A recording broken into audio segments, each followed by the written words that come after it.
The 2026 Evergreen State Kit is here, celebrating soccer throughout Washington State. Featuring a bright green base with dark and light blue accents on the shoulders and sleeve cuffs, the kit will be paired with light blue shorts and socks.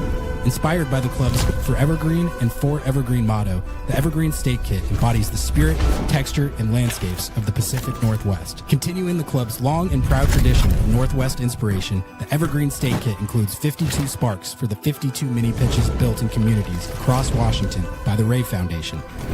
The lower corner is emblazoned with the Evergreen State in reference to Washington's historical nickname. Order yours today at lobbingscorchers.com/kit. That's lobbingscorchers.com/KIT.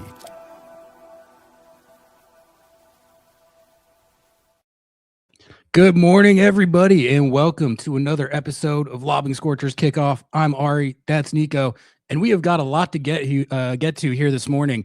We've got couple games to talk about, one game to preview. The Seattle Sounders Roadshow is headed to Spokane to close out the CONCACAF Champions Cup round of 16 against the Vancouver Whitecaps. They have a 3-0 aggregate lead there after leg one at BC Place, and they're also coming off back-to-back road victories in league play, both by a 1-0 scoreline, first at St. Louis City SC and last night at San Jose. So Nico, jam-packed show here this morning. A couple of games that we got to get to, a goal line clearance that we got to get to. So, how you doing, man? Thanks for tapping in.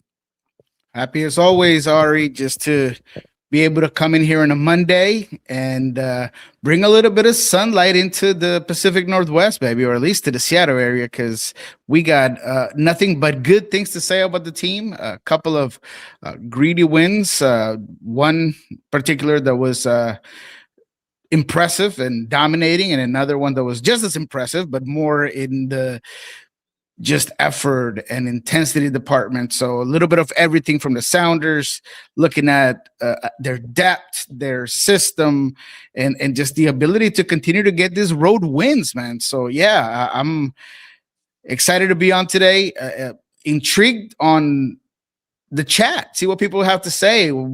How high are they riding right now? And of course, we'll have a midweek game to talk about if there's time. So yeah, man, let's get to it. Before we do get into it, shout out to our sponsors, Hakes and Ferment's Full Pull Wines and Podium Menswear. Also, we'll have some exciting sponsor news for you starting in April. I've been teasing that, but now I have an exact timeline on that. So keep an eye out for that next month. And also, if you could please like the video and sub to the channel, that would be great. We are actually 4 followers away from 4K on IG. So if 4 of you out there have not followed the IG, follow the IG, get us to 4K on there. And also, if you didn't like the video of the post-game stream last night, it's like 10 away from 200. So give it that a retroactive like and get that to 200. And let's get this one to triple digits as well. Everyone go ahead and like the video. But Nico, without further ado, let's talk some Seattle Sounders, because there's a lot to talk about right now. 4 wins in 5 to start the season, all comps, 3 wins in 4 in league play. And like you mentioned, we're talking about some not the most aesthetically pleasing wins of all time in these league games. And let's start with this San Jose one, because that's the one that just happened. And I think that might be the most impressive league win of the season so far. In fact, that is the most impressive league win of the season so far, when you take into account the squad rotation that was employed. You had a center back making his first ever MLS start.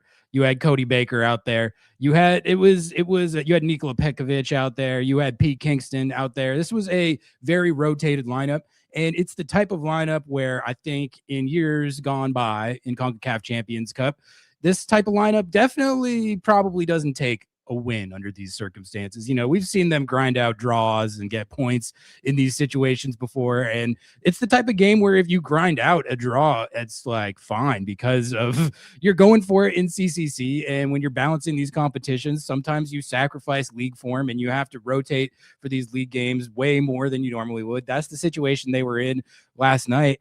And they get it done. Paul Rothrock with the goal about 20 or so minutes into the game. And then it was a lot of hold on to your hats, last-ditch defending in the second half.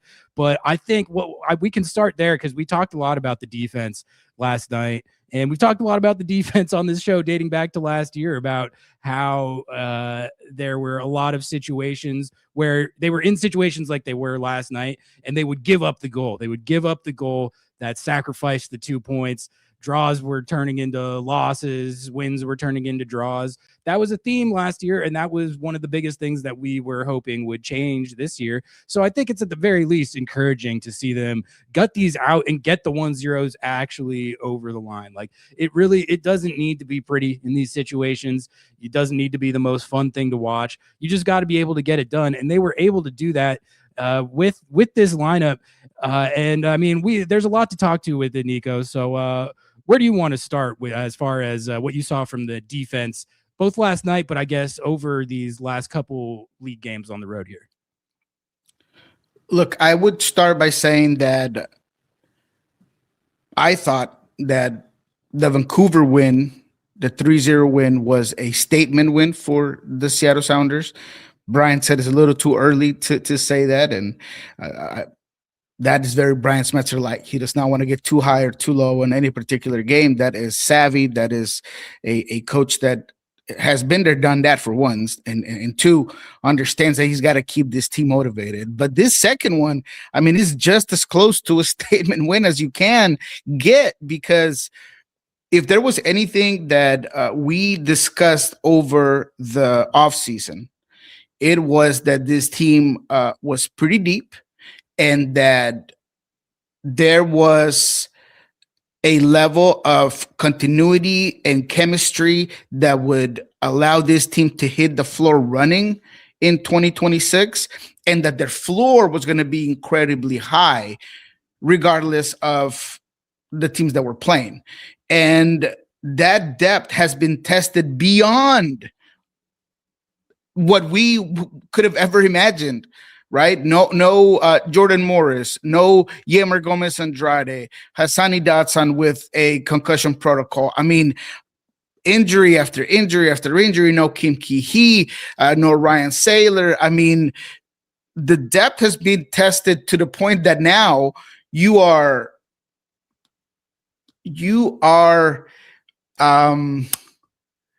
with all of the gratefulness and not being forced necessarily, but you are more than happy to sign 2 players that are coming from the Tacoma Defiance, and you feel like they are just as good as signings that you could have gotten in the offseason. And these 2 guys have earned it with this performance, with their preseason.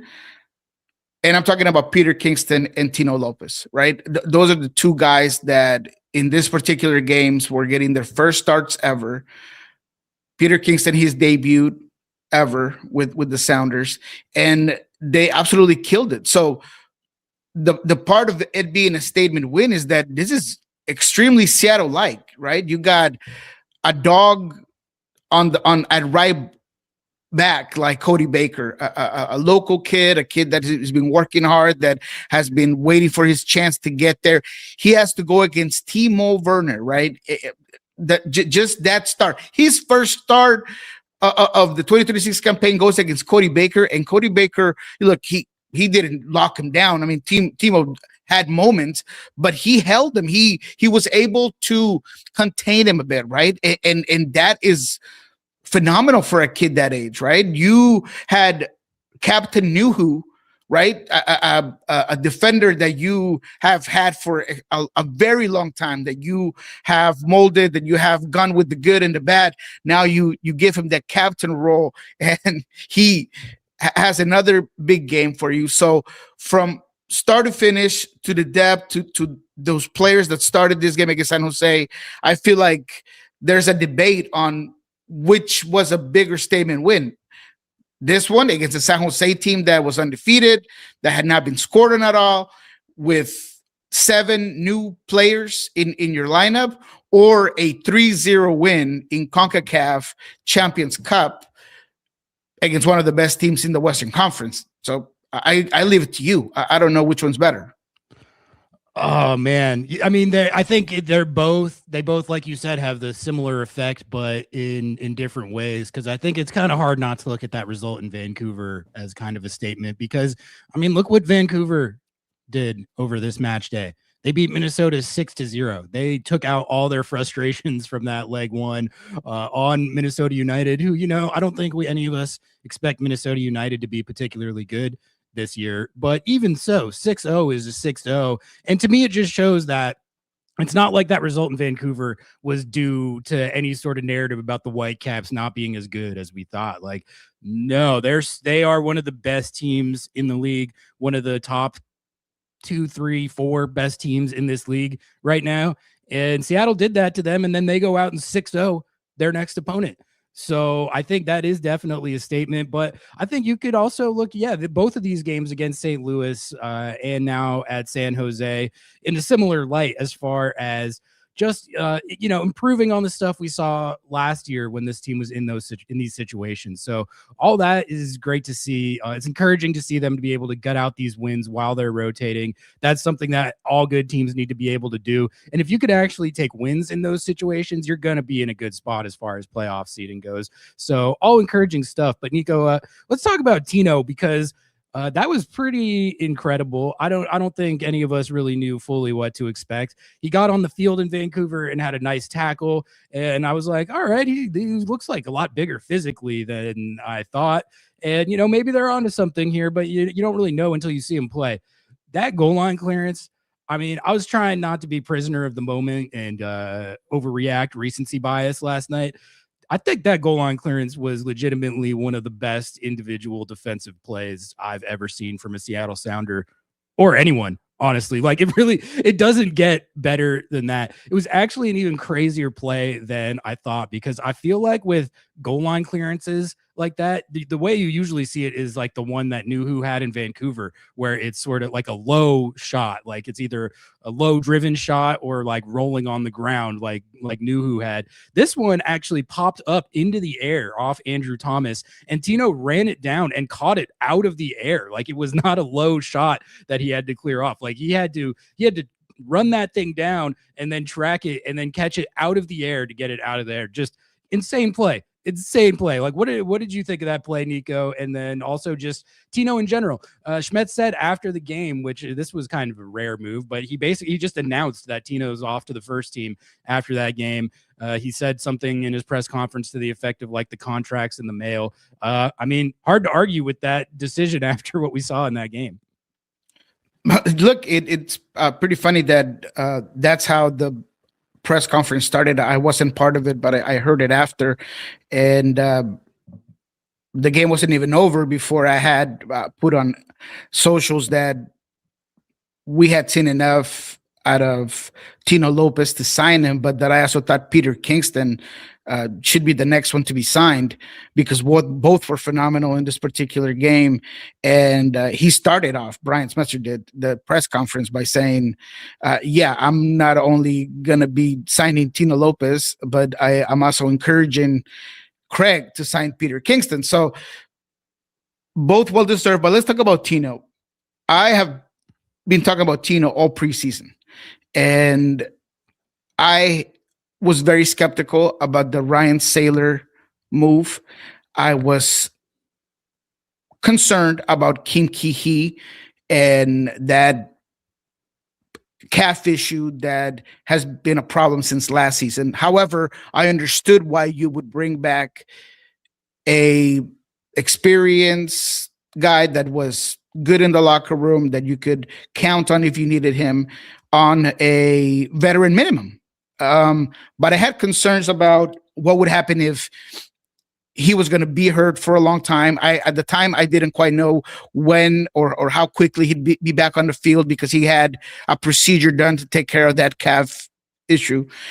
And I knew that the team was not going to go out there and get an international player, maybe a guy within MLS to kind of help that depth.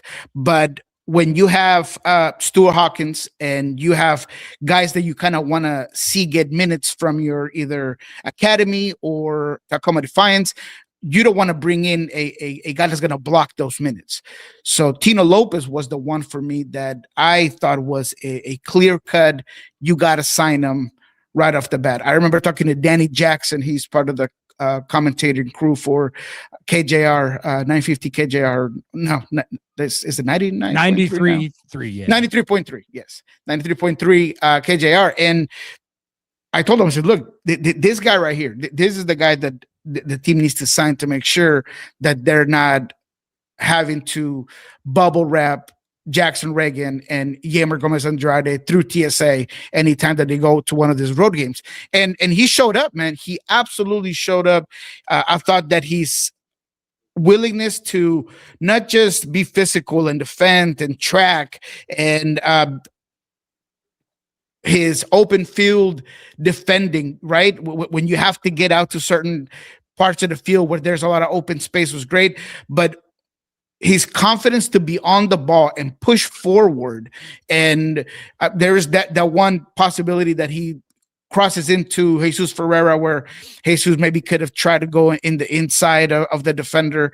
I know Daniel comes off, but it's a good ball and it's a good decision of him just taking his space. Nobody's pressuring me. I still have the ball. Nobody's coming at me. And that willingness to do that, it was just phenomenal. So the read on the game, the decision making, and just the overall play in a very difficult game where the Sounders, for the majority of this game, were under pressure, were absorbing pressure. Set pieces, I mean, they were just pushed over and over again. I don't know if there were 17 set pieces between free kicks and corner kicks. It was 17 corners plus all the free kicks. And the Sounders just held on so well, right? As much as we love Alex Roldan, and I think that he is someone that I even asked Brian Smetzer if he's working himself up the pecking order at center back. I think that having a guy like Tino just allows you to not have to do that so often. And I just thought he was phenomenal. Yeah, it is funny because I was getting to the point where I was kind of raising my eyebrows at how this CB situation was handled, frankly, because you're in a situation where you're down all these bodies. And then it's like, all right, well, your plan for this situation was 36-year-old Kim Ki-hee, who got injured before the start of the season, and Ryan Saylor, who headed off to the White House with a degenerative knee condition. So not exactly the best duo I've ever heard of for cover there. But then, you know, I guess apparently you just have one that you developed in the pipeline in Tino Lopez that can bail you out of this situation. I guess it must be nice to have a pipeline like this because it honestly, I guess it's what it's an example of in all seriousness of how if you're on it with your youth development, it can cover over misfires when you're roster building, which are going to happen. Like every team is going to have an exactly perfect roster build where everything goes off without a hitch as far as injuries and availability and all that. So it just looks like another example of how they benefited from that and frankly got bailed out from a situation where the center back depth got to a place that was not good, not where you wanted it. But you have this kid who, I mean, that's to be able to put him in there and have him perform like that. I was impressed by the kid. It really was. Michael Pogson getting us started with the super chat train. Thank you for the 5, Michael. Appreciate it. This is a good question too. This is one of the things we're going to talk about. So thanks for being the impetus. Very happy with the recent results, but is there any fear that the team is giving up so much possession and having to defend so much? Yes, I do think that, especially if you look at the St. Louis game and the San Jose game, they put themselves under more pressure than you would like. And there's too many giveaways in bad spots and really putting yourselves in too many situations where you could get punished. Like, I think if you look at both of those games, I would definitely say that needs to be cleaned up if they want to continue stacking clean sheets.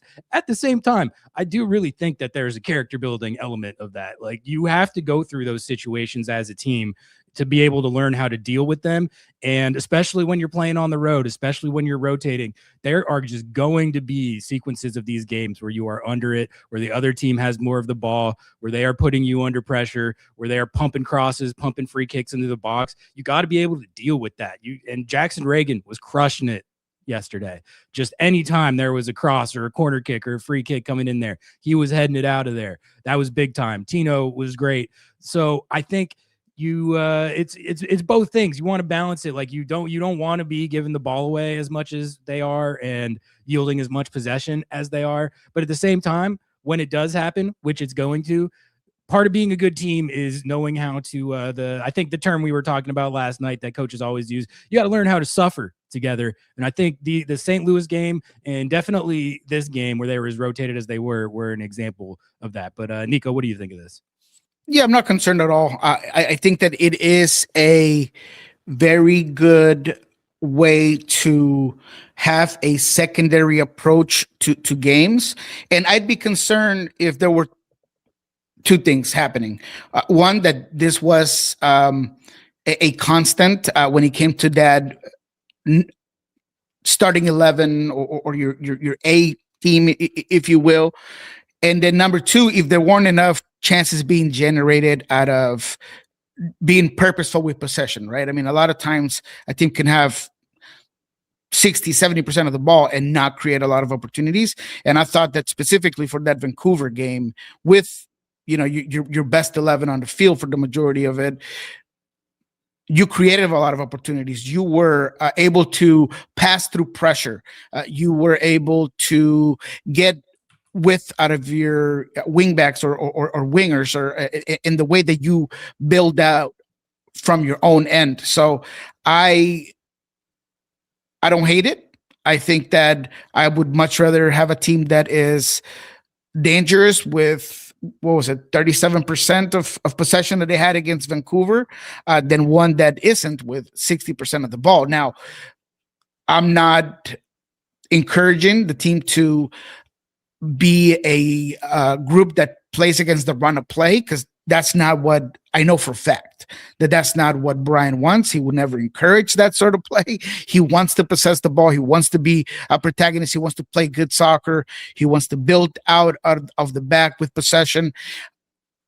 But when the games get like this, and you're able to expose a team to maybe get comfortable pressing you and hiking up that line of confrontation, and as you saw against San Jose, give you the opportunity to, with 3 passes, you pass through that press, that back line is at the halfway line of the field, and all of a sudden Ferreira is giving you a through ball where a guy like Paul Rothrock is just dying to get to that open space, and you create a good goal opportunity. As a matter of fact, in the 45th or 42nd minute, maybe, there's another breakaway that should have ended in a goal where Ferreira presses very well off of a corner kick because of the way that San Jose was trying to get that goal back. They're very high, and there's a breakaway from Ferreira, and Georgie Manungu is right in front of him. And I think Jones does a good job at angling his body and not giving Ferreira the easy pass. But I think that there is a miscommunication. I thought that Georgie should have gotten wider, and I think that's what Jesus was waiting for. But Jesus can't just get dispossessed that way in that sort of breakaway moment. So those little things got to get better for this sort of style of play to be as good as he can be. But I like it. I'm not worried about it. I think that, again, that's not what Brian is indicating the guys, but sometimes the game goes its own way, and you got to be able to adapt to the game.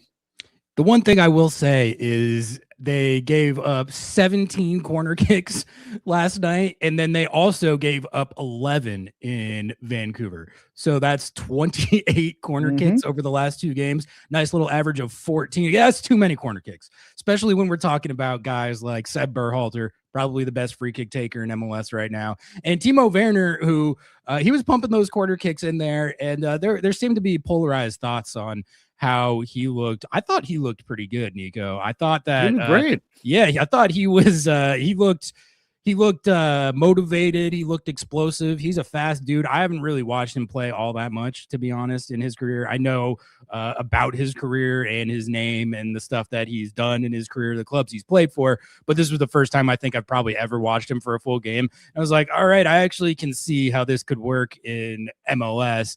But I think that also speaks to the job that Cody Baker and Tino Lopez did, because they had a world-class player coming at them. And Peter night. Kingston. Yeah. That's what I love about Peter Kingston. Let's talk about him real quick. I thought that he was great, just trying to bracket Timo when they could, and assisting Cody Baker, because he had his hands full with Timo, who was so explosive and was able to get through a very good defender in Baker. And before even Tino would have to go up there, I thought that Peter Kingston was doing a great job just shadowing, supporting.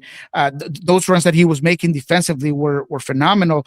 And it wasn't just Timo. I thought that Jones has a lot of speed on that side, overlapping. So there's a lot of firepower there by San Jose on the left side, or at least with those two. Maybe firepower might be too much of a praise there, but Timo himself obviously has that level. And then I think Jones brings another attacker that, look, for the Sounders to be able to handle that was phenomenal. And this is why this is such a statement type win for the Sounders, because it was all about having the collective effort defensively. It wasn't just one guy. It was Paul Rothrock. It was Cody. It was Ferreira pressing up high. It was Danny Musovski. I mean, it was a complete team effort to really try to minimize things. And even when you did get yourself in a situation where you're emergency defending, was the willingness to put your body on the line, right? There's that, I don't know, maybe 10 minutes after the Sounders' first goal where San Jose just gets on top of you. And there is that one sequence where San Jose gets like 5 shots inside the 18, and Jackson Reagans gets 2 blocks. And I think Baker's he got 3 throwing blocks. himself. Yeah, that was crazy. Baker's throwing himself. I mean, everybody's just putting their body on the lines. And that is a foundation of the Sounders and Brian Smetzer ball. Everybody defends. Everybody has to be up to snuff. But the intensity level it just never drops. And I think that's what kept this game with a blank sheet. It was that effort. It goes back to Tino Lopez's save, right? It's the big save by Andrew Thomas, because that ball doesn't bounce that way if he doesn't get that big paw on that shot. And then Tino Lopez just never gives up and just smacks that ball and clears it. So that's the type of win that I think, to me, says Brian Smetzer and Sounders ball. Yeah, we were talking about that last night too, but I mean, you got to love the effort that everyone's playing with right now. Like you said, I think that sequence where Jackson Reagan had I think it was a triple block where they're just firing shots at the goal, and he's diving around, all 6'6" of them blocking these shots. You had a lot of sequences like that last night, and then at the game in Vancouver too, you have Nuhu on the goal line doing the same thing. So that's the type of stuff that you need to win games like this, and that's the type of stuff that Smetzer wants to see. On the topic of Pete Kingston, I mean, shout out to Pete, man. Like, you got to hand it to him. This is a guy that I don't think anyone thought was particularly in the mix to ever make the first team. You know, he was a really good player for Ballard FC. He looked pretty good for Defiance when he got his run there. But did we ever talk about Pete as a potential first team player? Like, maybe a little bit, but I don't think that's something a lot of people expected to happen. And he made it happen. Like, he worked really hard. He's been applying himself. Clearly he's been training hard, training well, integrating himself with the team. It seems like he's accepted as part of the team. The guys all like him and everything. So fair play to Pete. No, he genuinely did something a lot of people thought that he probably was never going to do, and even being in the mix for the first team. And now you're starting a league game where the team wins, that's the number one way to earn Brian Schmetzer's trust, is contribute to a win. And he did that. Like you said, he was doing a lot of good work, dirty work, helping with Timo Werner. Then he almost had an assist too on that ball he played over the top to Rothrock, where Rothrock it was a beautiful ball too. Great ball. And it's the way he picks up the ball, the way he gets into the white channel and then picks up his head and just beautifully just puts it, just chips it right. You could see the technique of just being able to just hit the ball with that perfect pace and just clears it over the defender that's on Paul Rothrock. And Paul, he tries to put it away, but he can't. But I thought that he was so good. And there was one. There is a moment where I want to say the ball's all the way back into Andrew Thomas and San Jose's pressing pretty high. And this is like late in the game, maybe like the 60th minute or something like that. And Peter Kingston comes to help at the top of the box to, be an option. He checks in and Andrew just puts the ball right on him. And you could see, I think Nico Shakir is just running. He could taste that ball and just being able to intercept it, and he's about to get on it, and Peter just does this effortless but settle and smooth turn on the ball, and he gets past that pressure and takes his space. I mean, there were just so many moments from Peter Kingston in this particular game that, to your point, we had been talking about Tino potentially being a guy that you needed to sign. Peter Kingston was someone who had a lot of things that we liked, right? He's the versatility. He could play right back, could play center back, that tenacity. He's a kid that has shown you at Baylor FC and has shown you with his training sessions and in Marbella that he has that tenacity and that he could play at this level. But maybe that technical component, at least for me, I was still waiting to see. And in this one, it was enough. It was enough. And how do I say this without sounding too harsh? I thought Petkovic was okay. This is what I was going to ask. I thought he was okay. Next. Yeah, I thought he was okay. I thought he had some very good passing moments, switches the field beautifully. He opened up several attacks. I think early in the game, he slips Georgie through for one of the first early opportunities for the Sounders. But there are moments that are concerning on defense. There's silly foul that he gives on top of the 18. There are times where he gets a little bit too caught up on the ball. It's not quick enough on releasing. And so the whole Peter Kingston, let's sign him, to me, would be in the conclusion that maybe Petkovic is more of a 10 and more of a player that you can play higher up the field because he does have that vision. And prior to this game, Brian had only brought him in as Albert's replacement. And when Ferreira was in there, obviously, and I don't want to get anybody too riled up, but I know that everyone wants to see Ferreira be that 10 over Albert. And I don't like that narrative. I think that they both coexist perfectly. But if it isn't Ferreira or Albert, I think that Petkovic could essentially play that 10 a little bit. So Peter Kingston is more of a two-way player for this particular pivot system, in my humble opinion. And so that's why I would sign Peter Kingston, is because I do feel like he covers and he fits in better to your system in order to withstand when Christian Roldan is in an international play, if there is a need to rest some players, all those components. He could play next to Hassani Dotson. I wouldn't want to see, maybe, him and Snyder Burnell might be interesting, but I just think that Peter Kingston fits in well in this system. Pete's definitely more of the skill set that you would expect from what Schmetzer wants typically in that position at that area of the field. I do like what we've seen from Petkovic, maybe a little more than that though. Like I was pretty impressed with how he played yesterday, and maybe that's because I've been a little bit hesitant on him just because he's coming in as U22 under not that exciting of circumstances coming from Crown Legacy when he couldn't break in at Charlotte FC, and also his I don't know, I feel like he was the type of guy who gave me the vibe that like you were saying about defensively, like I figured he's probably a very talented passer and facilitator, but is he going to have the engine and the work rate and the willingness to defend that Schmetzer demands of every player on the field? I had questions about that, and I still think there are questions about that. But honestly, he looked more willing in this game to do that type of stuff than I was expecting. The foul you mentioned at the top of the box, not a great foul, but I was thinking to myself, at least he's putting in effort there. At least he's trying. Yeah. At least he's mixing it up and getting stuck in, and he's not just letting the guy go by him. And I think it's probably been imparted on him that he needs to be doing that type of stuff to be playing. So at least he's compartmentalizing that.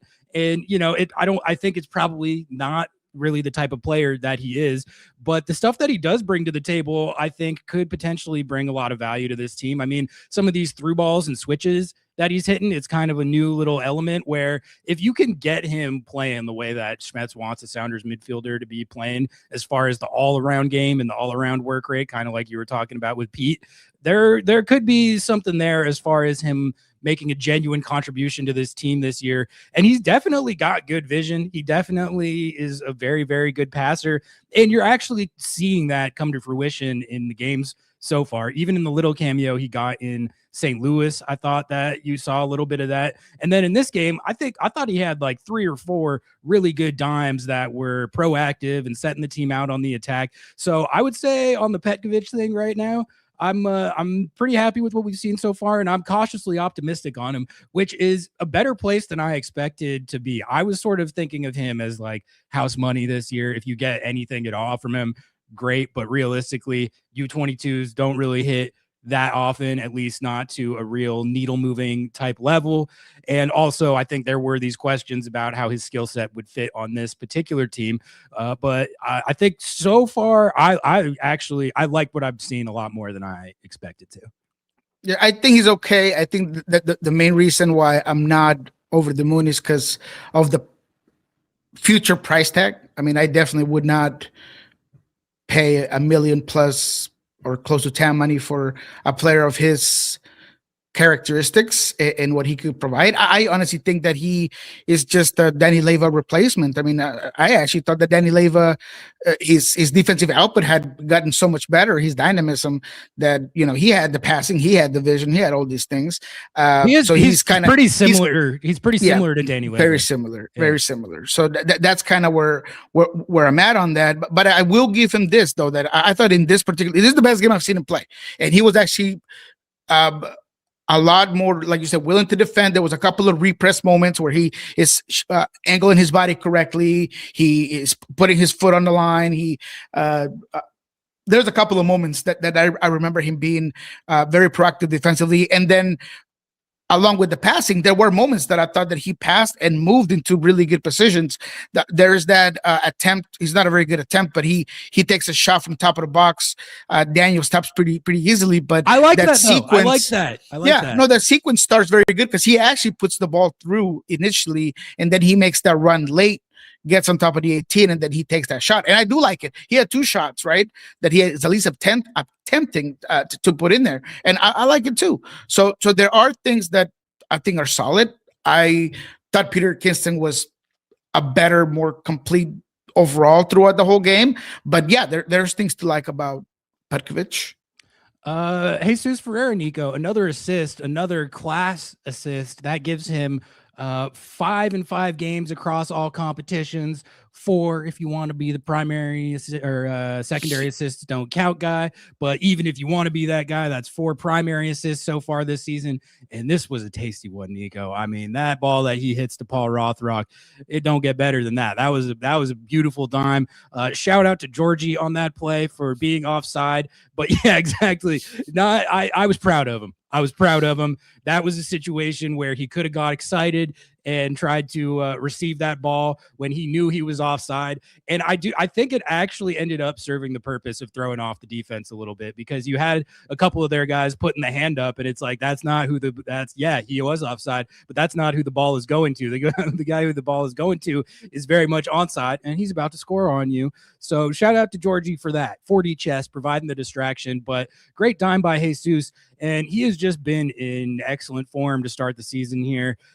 His playmaking and his facilitating is top class right now. And this was a fun game to get to see him play more of that kind of featured number 10 role. The way I see their first choice 11 right now is you're basically rolling with dual 10s. Like, when I look at how Ferreira is playing that position, it's not as a traditional winger. He's basically, what he's doing is he's playing essentially as a 10, but in the wide channel. Do you think that's like a accurate way to describe it? Because I think maybe people look at it and it's like, well, it's not really winger stuff in the traditional sense. But when I look at the way he's playing the position, it's different than that. It's not how you would typically think of that position in a 4-2-3-1, but it is very effective. And now we're seeing so far this season that when he is put in that spot, he's getting on the stat sheet every single game, it seems like. Not scoring the goals, but it doesn't really make a difference to me who's actually putting the ball in the back of the net, as long as it's going in. So if his role on this team is to just wreak havoc in that wide channel, facilitate, hit these through balls that he's so good at hitting, and racking assists, that's absolutely fine. And teams are having a hard time stopping it right now. Like, he only played the first half in this game, but he was fantastic again. I said it at the beginning of the season, and I think that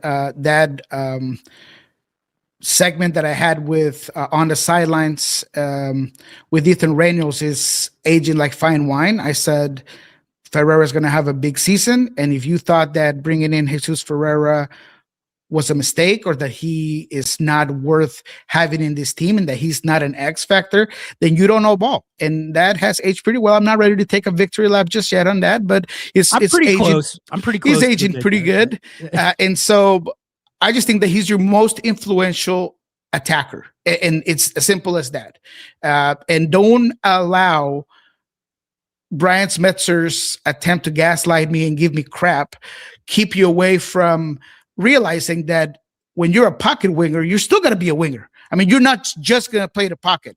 So Ferreira in that pocket can do a lot of great things. And if you go back to that Vancouver game, and we talked about this with Jeremiah on Friday, is when you're pressing out of that wide area. He created moments out of that wide area. He has the acceleration and speed. He's not like a light out, like pace abuser, but he's pretty quick. So he's able to give you moments where he does get wide. He allows Alex Rodon to have those underlaps. So if you press on a moment where you are that wide and you have the ability to get to the end, like he does that. He did that against RSL a couple of times as well. So it is his versatility and IQ that rises the level of that pocket winger for this particular team, because there is so much movement and he can't be overwhelming for teams to defend.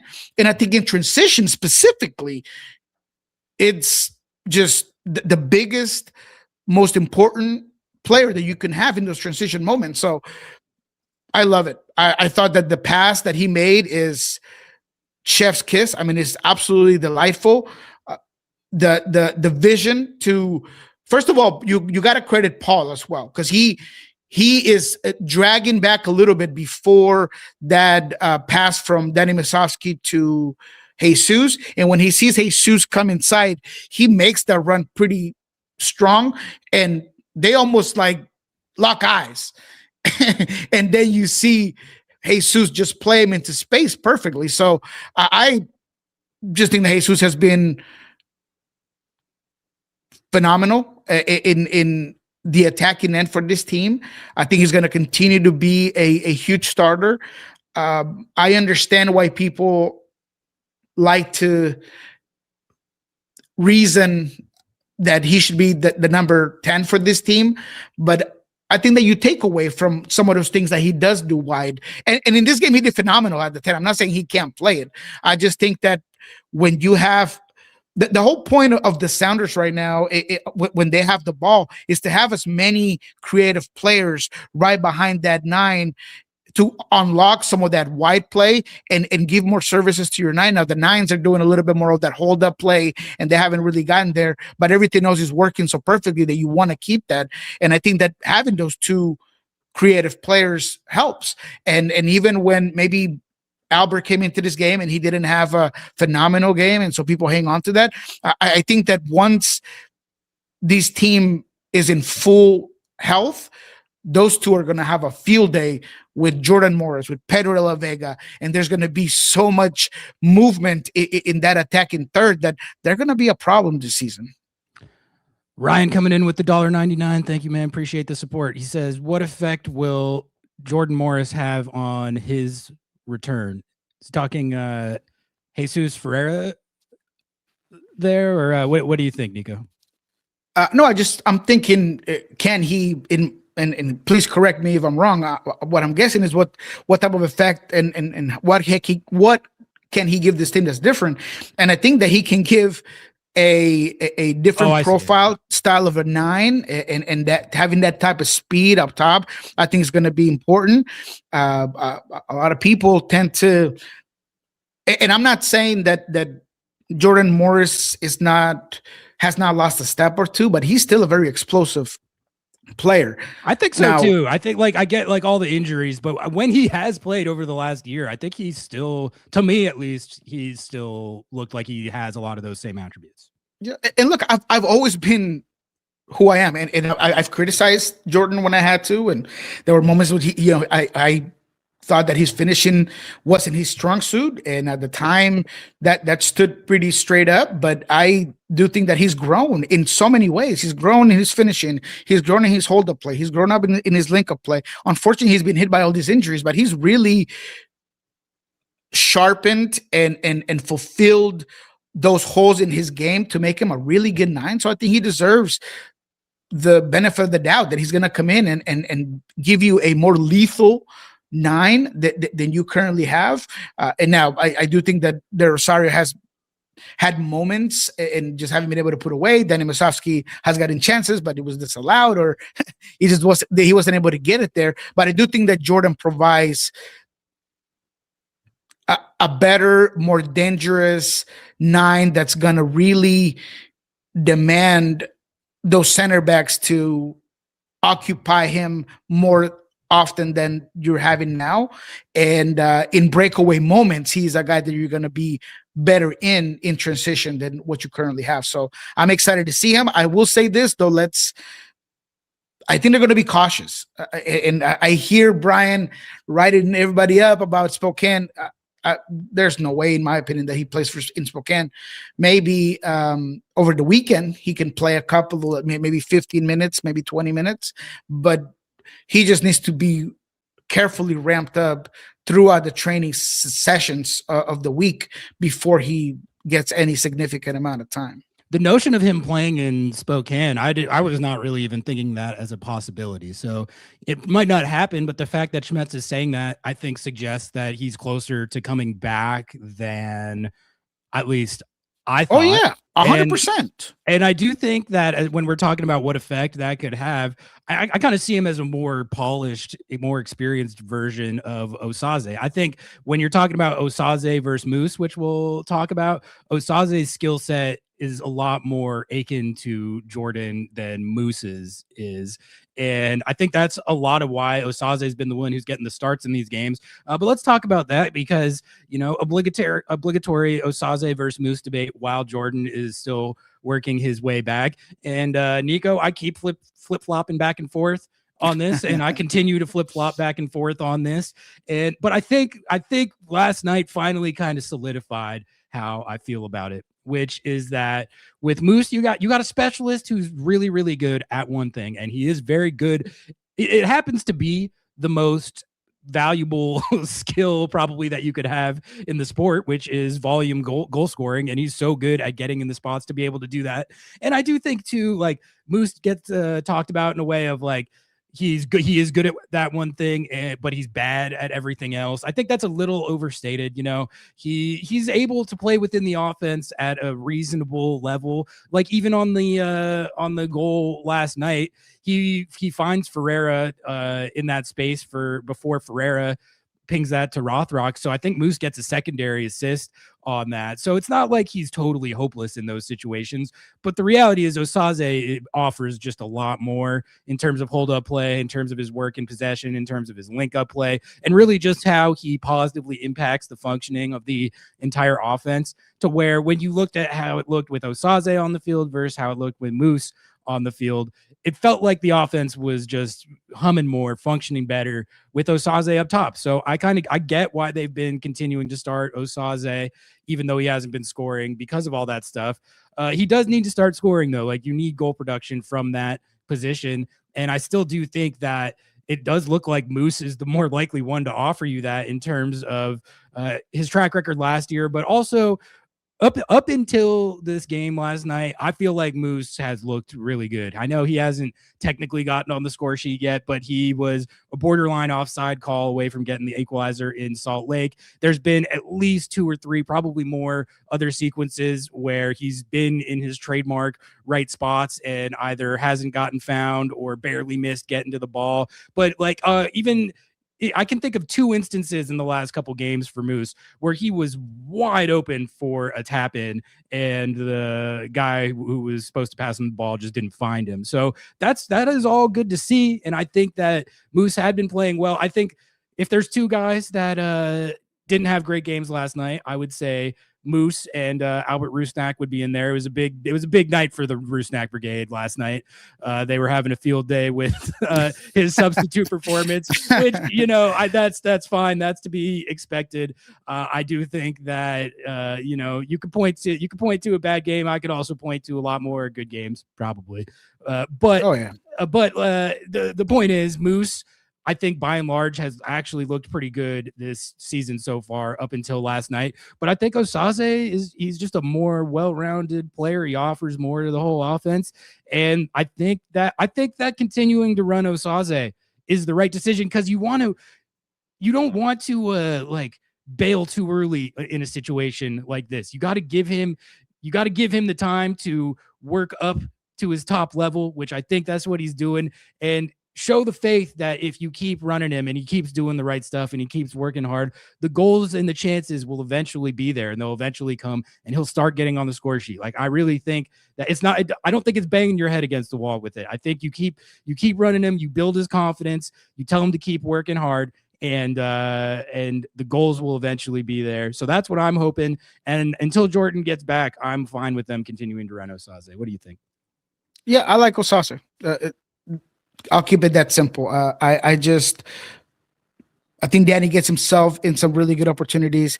And I love the fact that he's taking this competition, very healthy. We talked to him prior to this game, and, he says, looking at in MLS, you never have, anything given to you, and you just gotta, keep working for that position. And I do think that, being more of a poacher and being a guy that it's a fox in the box type, and he can do some things for you, it's great to have. But there is, in my opinion, no denying that Osaze is the better aerial duel guy. He's the better presser. He's a guy that his physicality, even to just get off dribbles, is just easier for him. He's so dominant physically. The passing range, it's a lot better when it comes to Osaze, right? The types of pass he puts through, the key components that when he drags those center backs, I think he has very good peripheral vision to really unlock some of that wide play. And so, nothing against Danny, because I've actually really enjoyed talking to him lately, and there is a level of disrespect sometimes that we have towards I've been Danny saying that. I've been saying that.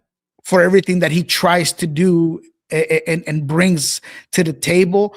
But in my opinion, there's also no disrespect when it comes to saying maybe you're more limited than Osaze. Now, that doesn't mean that that your specific skill set is not important. as well. But for the overall, if I'm starting right now, one of them two, I'm starting Osaze. I want to have that more complete attacker. However, I will point to this. And I do think that Brian's already setting it up. Yesterday, when he was asked about Danny or Osaze, he brought up Jordan.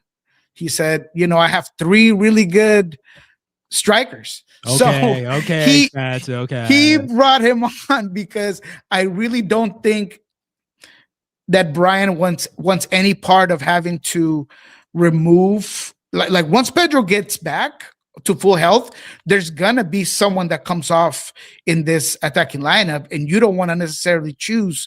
Jordan's gonna play. Brian's gonna play Jordan. If Jordan's healthy, Brian's playing Jordan. So if you need to play him at the wing, are you gonna take out Pedro? You're not gonna allow him to play? Hell, of course not, right? Are you gonna move him and then take out Ferreira? Are you gonna take out Albert Rusnak?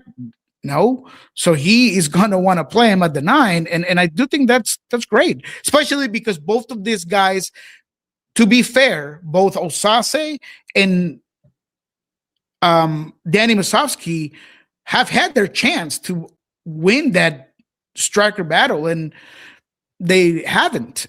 And now I understand that they're doing other stuff, but like Osaze had a really good opportunity in Vancouver in front of goal that he kind of makes a bad decision on. He could have passed it back to Arriola, could have taken a better pass. He didn't do that. I think Danny has had moments this season as well where he's had opportunities, has him put it in the back of the net. So if neither one is going to win the position and Jordan comes from way behind in the race and just passes through them, then that's just the way it works.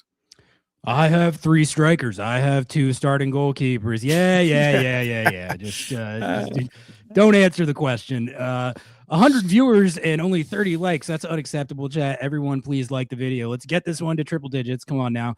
Noah also says, let's get it. Look, if we get more likes, I will give you what I'm hearing. Hearing on Yeimar Gomez Andrade's timeline. We've dropped the ball a couple of times on asking Brian more about it. I've been asking around since Friday, and I don't know how I did not ask Brian Smetzer about it, but I'm pretty sure I have a good timeline on it. So yeah, I'll share that, but let's get more likes. Let's get more questions in. We're bribing for to get you guys the Yeimar update. Noah says we don't need to pick a 9, play them both. They both offer a different challenge for defenses. Osaze is so strong, Moose is super annoying. Good guys. And yeah, I think that is ultimately the correct way to look at it. But I do think it is it's a worthy discussion as far as if you have a big game like they do have coming up in a couple days in Spokane, who's leading the line in the first choice 11? I definitely don't think Jordan, even if he plays in this game, he's definitely not going to be starting. So that's a decision that Schmetz is going to have to make. I think we know what he's going to do at this point. It seems like they're committed to running Osaze, but I think that's a good segue, Nico. CONCACAF Champions Cup, leg 2, round of 16, versus Vancouver, playing historic match in Spokane. And let's preview it a little bit to take us down the home stretch of the show here, Nico.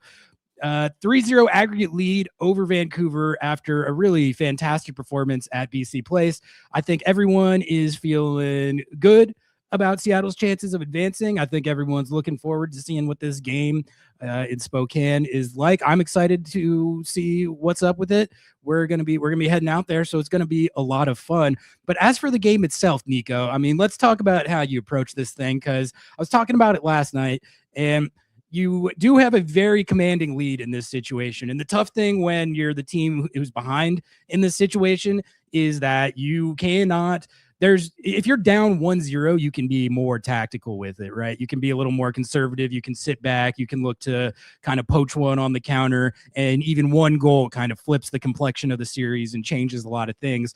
But they can't really do that because they're down 3. So they have to go for it from the jump. So you're going to have a situation against a desperate opponent, which should theoretically give you more chances going the other way. It should. Like, you should see a lot of space opened up in this game. You should see Seattle be able to get out on the counter, and hopefully they'll be able to exploit that. But what I was saying last night, Nico, is like, it's fine to be confident. You're in a good spot. That's all well and good, but you got to be professional about this. You got to not let the game state and the tempo and all that get out of control and let this Whitecaps team start running. Because if you are in a situation where the game state is like it was in San Jose and you're giving away the ball a lot and you're under siege and you're under pressure the whole time, that's the thing that can let their confidence and belief start to build. And you should not take the possibility lightly that they get a goal or two that sort of puts them back in the series. Because look at what, I mean, I was thinking, after Seattle 3-0'd them, is that a sign that the Whitecaps maybe aren't quite what we thought they were? I don't think so. I watched a lot of that game that they had against Minnesota, and they ripped that team to absolute shreds. Like, you could tell that they were pissed and had a point to prove that the game against Seattle was not them.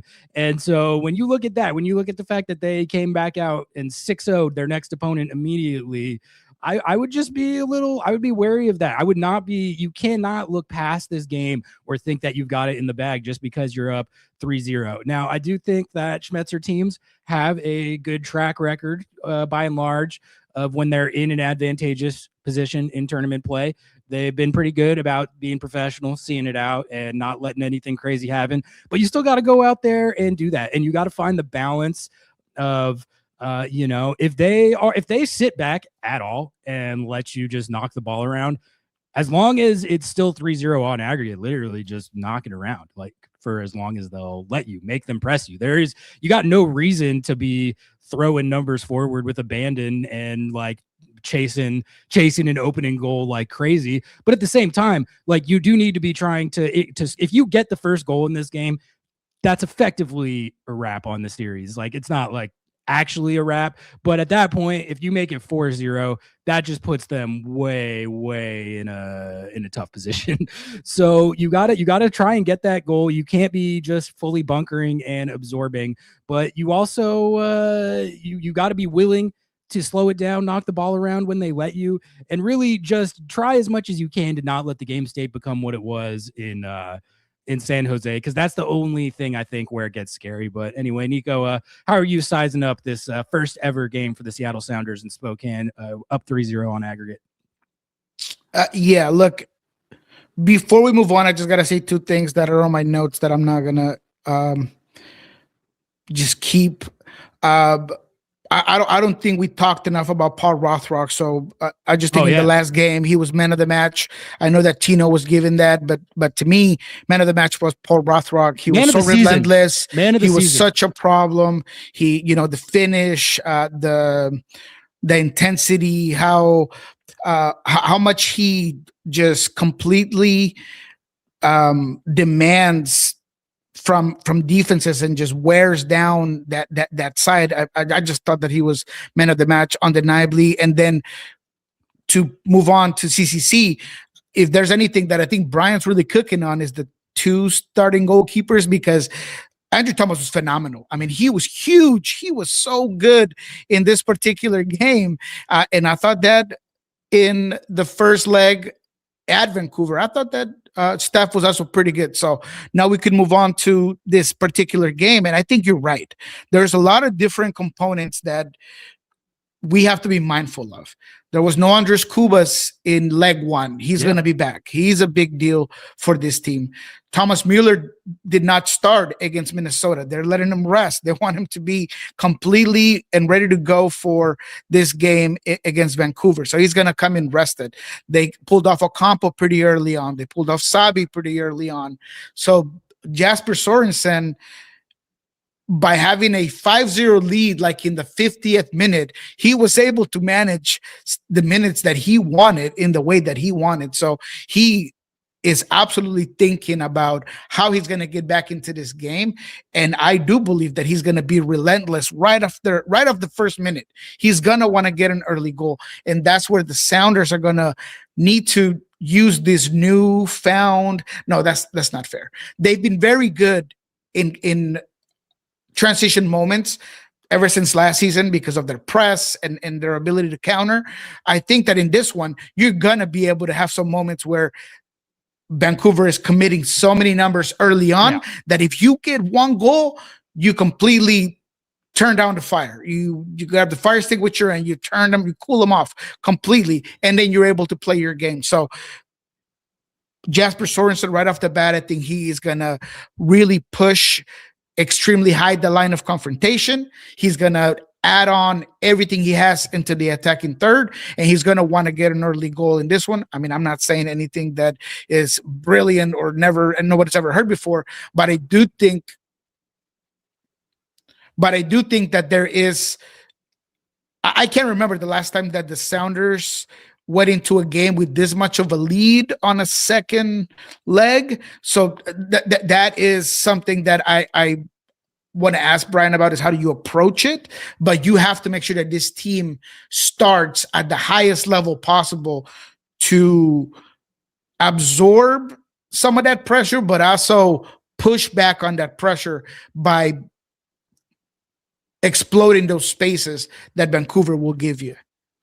Are you expecting anything at all different or novel with the lineup in this one? I'm looking at the Google lineup graphic, and they were cooking with this one. They've got Paul Arriola as the number 10, Snyder Brunel as the right mid, Albert Rusnak in the double pivot with Christian Roldan and KKR at center back. So they really did a great job with that. But I mean, I feel like they have their lineup for CCC right now. Steph Fry is going to be starting in goal because Schmetz has 2 number 1s, as he loves to talk about. And then, I think we're both on the same page that they're probably going to keep running Osaze. So do you think this is just like a if it ain't broke, don't fix it type situation? Because that's kind of how I see it. Yes.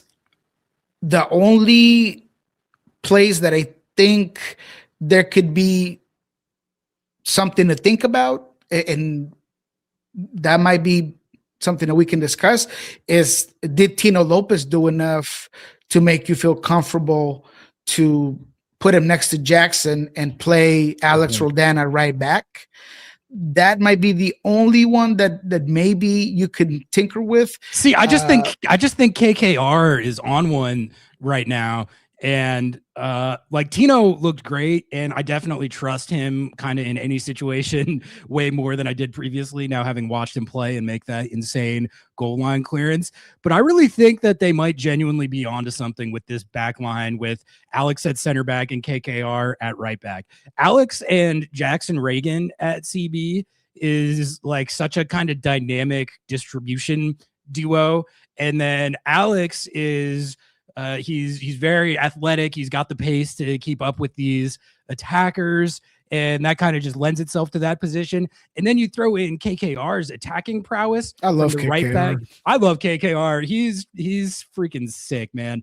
Like what he can bring in attack, but also just with his explosiveness and his athleticism, I think that just brings a whole new kind of different X factor type dynamic to the attack. I really think that their most kind of explosive option offensively, as far as how to line it up, is with Alex at CB and KKR at right back. I do think there are questions as to how that will function defensively, but honestly, like, Alex has kind of given no indication that he's not up for the defensive responsibilities of it. We know what type of distributor he is, and KKR is he's not a slouch defensively. Like, no. He's so athletic. Yeah, like I think it's so important, especially in MLS. You got to have at least a couple bodies on your back line that have the speed and athleticism to keep up with some of the big money attackers that you're going to be facing in the league. And I think with Alex, Nuhu, and KKR all on the same back line, that is a very fast, athletic, explosive type of back line that gives you a lot of distribution and a lot of options going forward. I don't know, like, it's kind of, it's not the setup that I expected them to be running, but I kind of like what I've seen from it so far, and I'm down for them to keep trying it. Like, it doesn't feel like you are doing it out of desperation or necessity type of thing at this point. It feels like you might actually be onto a legitimately good thing with it. Well, what do you think? No, I agree. And I said this on Friday with Jeremiah. In the first 5 minutes, Kalani showed you that he was going to be giving his all in a two ways, in both offensively and defensively, where Alex Roldan, he tries to dribble through pressure, and he gets dispossessed by Kenji Cabrera, and Kenji Cabrera is basically starting to run inside the box, and Kalani comes out of absolutely nowhere and just clears that ball and puts it into a corner kick. And I do think that he has that physical ability, the athleticism. He just needs to be careful with how, whenever you have that sort of pace and you're that good on offense as Kalani Kosariense is, it's very easy to get caught up. And all it takes is one bad moment for AZ Jackson to be on a break behind you. But they did very well at keeping AC Jackson at bay, because AC Jackson did not start that game either. It was Kenji Cabrera on that side. So now you're going to have to be ready to have a more explosive guy on that specific wing.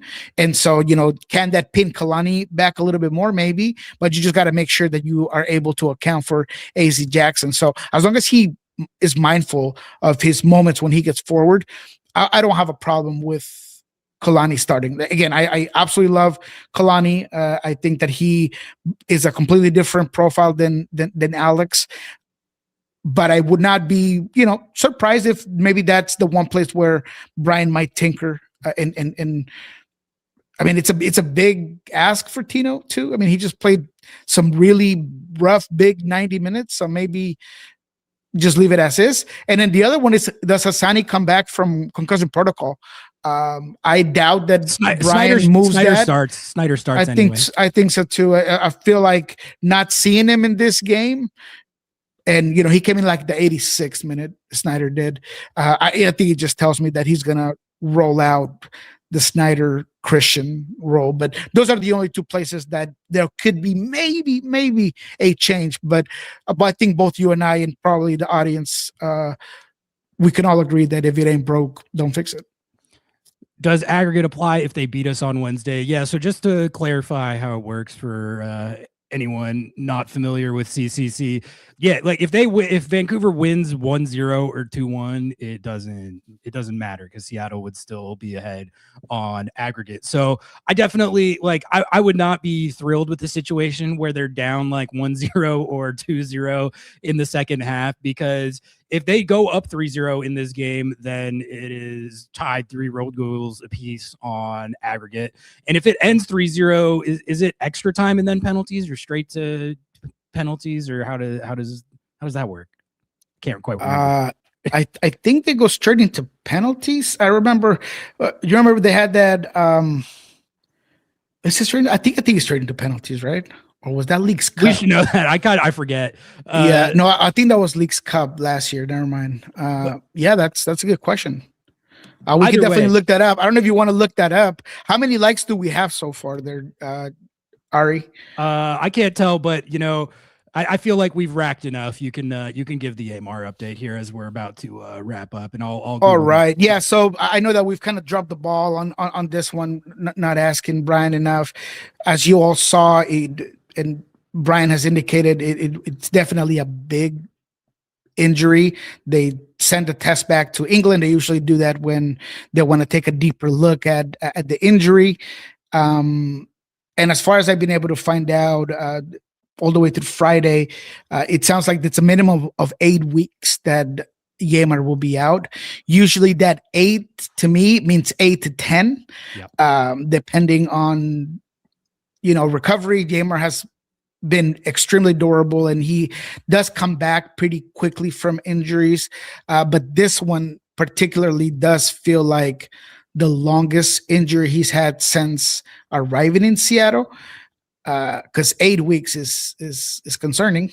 So 8 to 10 is what would be my best, most hypothetical, well sourced, trying to figure out what's behind the curtains. I think that's what it would be, 8 to 10 weeks for Yemer. So it's good that you're getting a guy like Tino signed. It's good that you're gonna potentially have maybe that's a stretch. I think that the next guy that's going to be ready to go is Stu Hawkins, and last time I talked to him it was 3 weeks, so he's maybe like 2 weeks out. Ryan Saylor's the farthest guy out, And good thing they signed him. Been a great fit, all around great fit. Just incredible sounder so far. And then Kim Ki-hee is maybe a week after Stu Hawkins, and that's kind of the way I have them. So in terms of your center back depth, the next guy that should be ready is Stu Hawkins, which I'm thinking is about 2 weeks, and then after that it's going to be Kim Ki-hee, and then the farthest guy out is Ryan Saylor. Unfortunate to hear about Yamar. 8 to 10 is I agree, it's probably an 8 to 10 situation if they say 8, so that's not great. But yeah, on the Stu Hawks topic, that is exciting. You know, he's been out all season and it's not a guy that's been talked about a lot, but I think Stu Hawks, similar to Tino, showed last year every time that he was called upon, he did well. I had absolutely no complaints about him, and he was at one point like the most highly touted CB coming through the system. He's been slowed a lot by injuries, but I do think that is that's someone who genuinely has a chance to contribute this year. So let's hope that he gets back soon and it can shore up the depth chart a little bit at this position.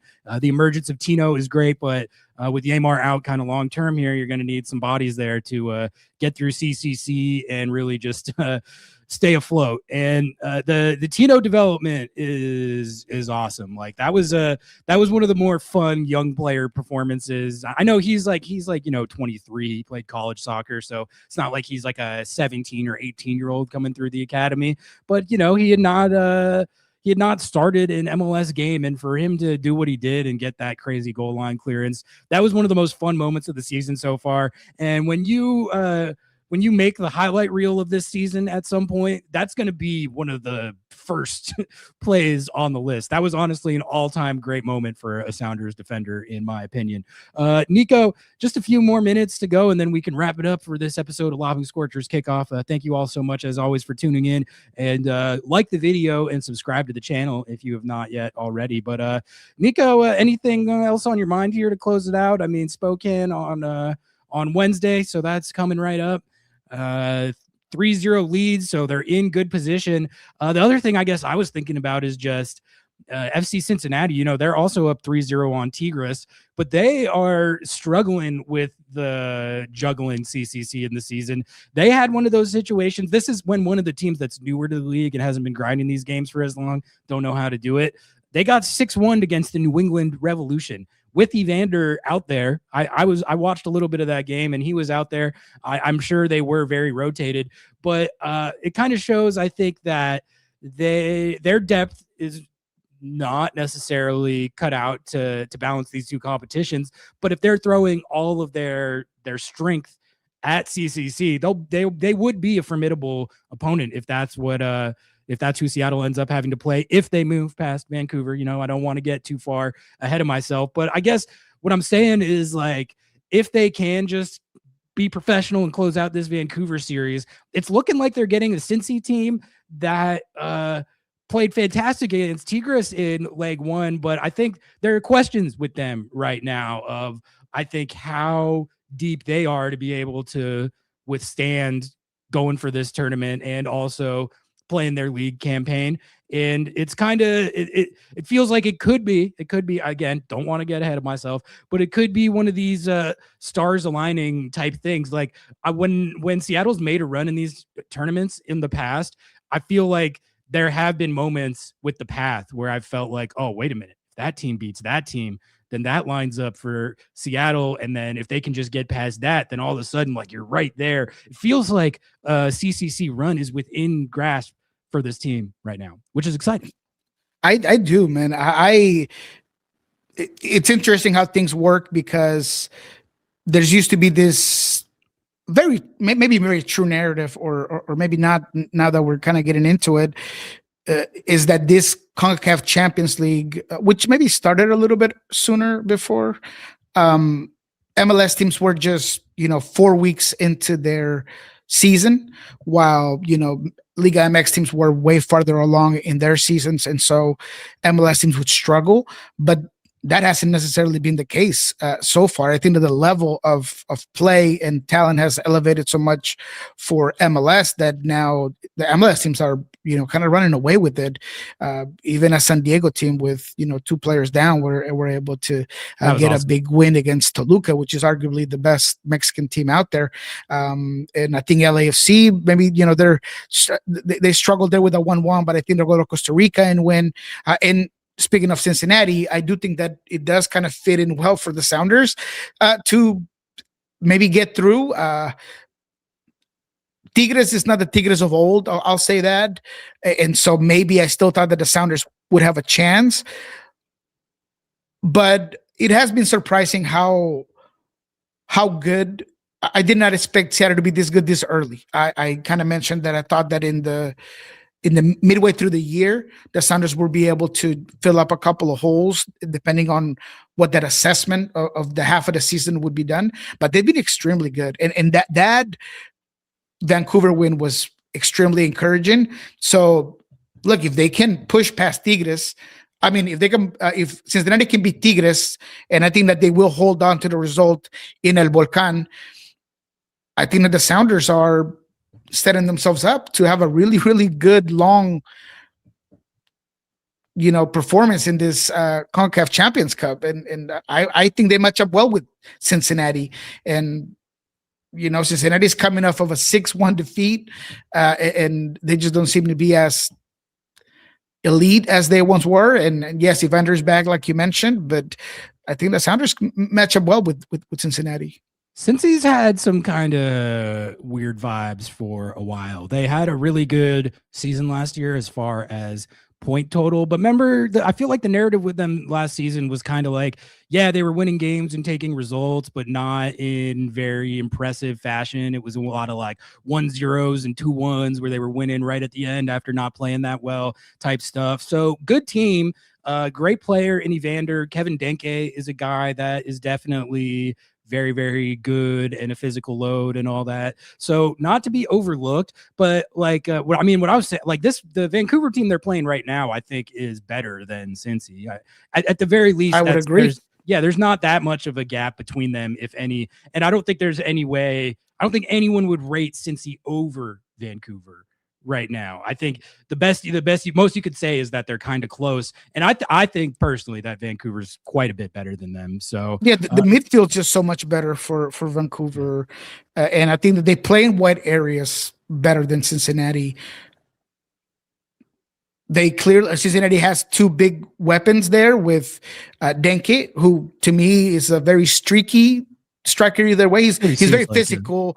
He's very good when it comes to getting himself into chances, but his finishing is not $20 million necessarily. he doesn't have a $20 million finish.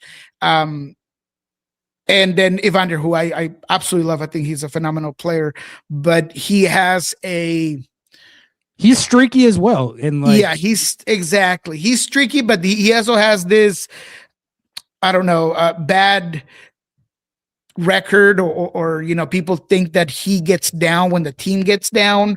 And, he had issues in Portland, what happens there with Cincinnati. If they continue to have bad results, is he not really all locked in? I mean, that's still to be determined, but I think that, Vancouver to me it's a better team than Cincinnati. And if you can get past Vancouver, and look, soccer's not linear, so it doesn't quite work like that. It's not just because you beat this team, you can beat that team. But I think that you are putting yourself in a position where you're battle tested, you're figuring out your best lineup, you're figuring out your best concepts, your best approaches, and going into a game with a team like Cincinnati that there's more turmoil right now than anything. Man, you should be at least thought about as a favorite to get through.